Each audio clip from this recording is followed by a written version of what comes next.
Hey McGinn, great to see you again. We are about to head into the weekend, but not before we get together for one more read aloud.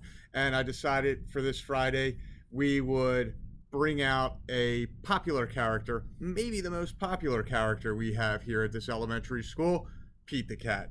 And we're going to connect Pete to the library in Pete the Cat Checks Out the Library. So I hope you enjoy it, and then I hope you have a great weekend. Here is our latest read aloud.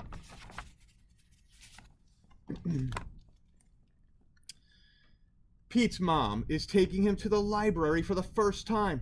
The librarian gives Pete his very own library card. Cool, says Pete. The librarian smiles. Time for the tour. The librarian takes Pete through the library. There is a big desk where people wait to check out books. Sound familiar? Pete sees some of his friends reading at a long table. It's very peaceful and quiet.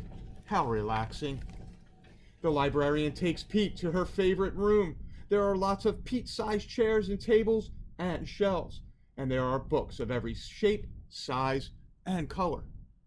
What do I do now? Pete asks. Now you read a book, the librarian says. Which book should I read? Asks Pete. You can read any book you like, says the librarian. Pete looks around. There are so many books. Pete picks up a book all about airplanes and jets. He reads it, and he pretends he is a stunt pilot. He flies a super fast jet and does loop-the-loops and spirals high in the sky. Then Pete finds a book with dragons, wizards, and unicorns on the cover. He reads it and imagines that he is a powerful wizard, using magic spells and a magic wand to defend his castle against a fire-breathing dragon. Next, Pete opens up a book about spiders and insects. He reads it and imagines that he is a scientist, studying all types of critters in the wild. He has to be very still to study some critters, and very fast to study others.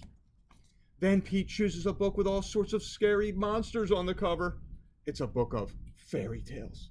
Pete reads it and pretends that he is in a dark, spooky forest trying to outsmart a big bad wolf. Pete puts that book on the shelf. It is too scary. Pete opens up a book about the pyramids in Egypt.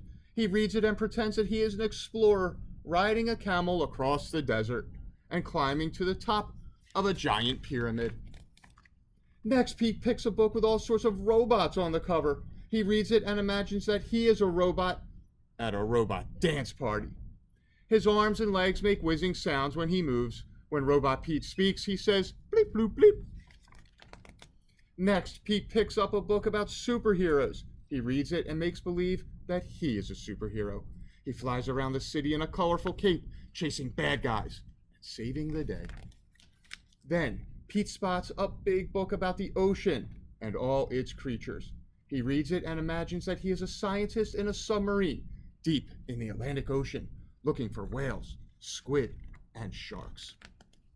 There are so many wonderful books to read at the library, and Pete can be whatever he imagines with a book, because Pete knows reading is super groovy. So boys and girls, I hope you enjoyed Pete's visit to the library. I know we do a lot of the things that Pete has done in terms of imagining, letting our mind wander, pretend we're things in the book, opening up our minds to learning. And I think Pete reinforced all of that right here. You have a terrific weekend, McGinn. We'll see you back next week, and I'll talk to you soon.